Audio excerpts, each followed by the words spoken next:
সমাদিত্য, আমরা প্রচুর ক্রাইম কথায় ক্রাইমের এপিসোড আসছে এবং নানান ধরনের ক্রাইমের সঙ্গে পরিচয় হচ্ছে।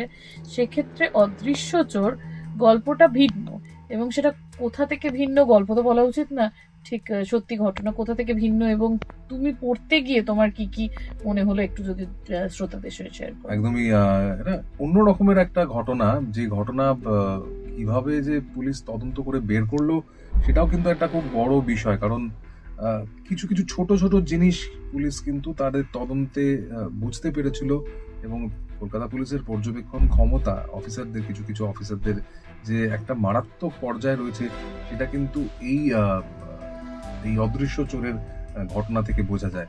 এবং সত্যি কথা বলতে, যে একেবারে খুব কাছাকাছি মানুষই যাদেরকে আমরা একরকম ভাবে চিনে আসি, তাদেরকে অন্য রূপে দেখতে হতে পারে, এই চমকটাও কিন্তু এই গল্পটার মধ্যে রয়েছে। চেনা মানুষ রচনার রূপ একদমই যেটা আছে, এবং গল্পে আছে একটি দম্পতি যাদের বাড়ি থেকে চুরি হচ্ছে এবং তালা আছে, তালা দেওয়া আছে, তালা ভাঙানি, তবু দিনের পর দিন চুরি হয়ে যাচ্ছে। এটা প্রাথমিক প্লট, কিন্তু সেখানে ইনভেস্টিগেশনের একদিকে আমরা দেখছি যেদিকে পুলিশ এগোচ্ছে ভাবছে সেটা সম্পূর্ণ ভুল, সেরকমও কিন্তু বিষয়টা যায়, মানে অনেকগুলো দিক আমরা বেসিক্যালি বোধহয় কঠিন রাস্তাটা মানুষ আগে।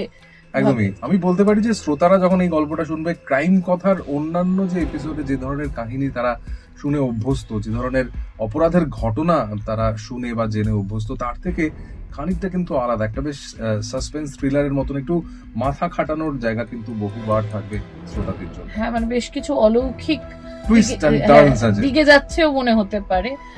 এতটা বলে দিয়েছি, বাকিটা বলবো না। কোথায় শুনবে, কি শুনবে, তুমি যদি একটু বলো। একদমই, অবশ্যই মির্চি বাংলার ইউটিউব চ্যানেল এবং গানা অ্যাপে শুনবেন ক্রাইম কথার লেটেস্ট এপিসোড অদৃশ্য চোর, এবং জানাবেন আপনাদের কেমন লাগবে।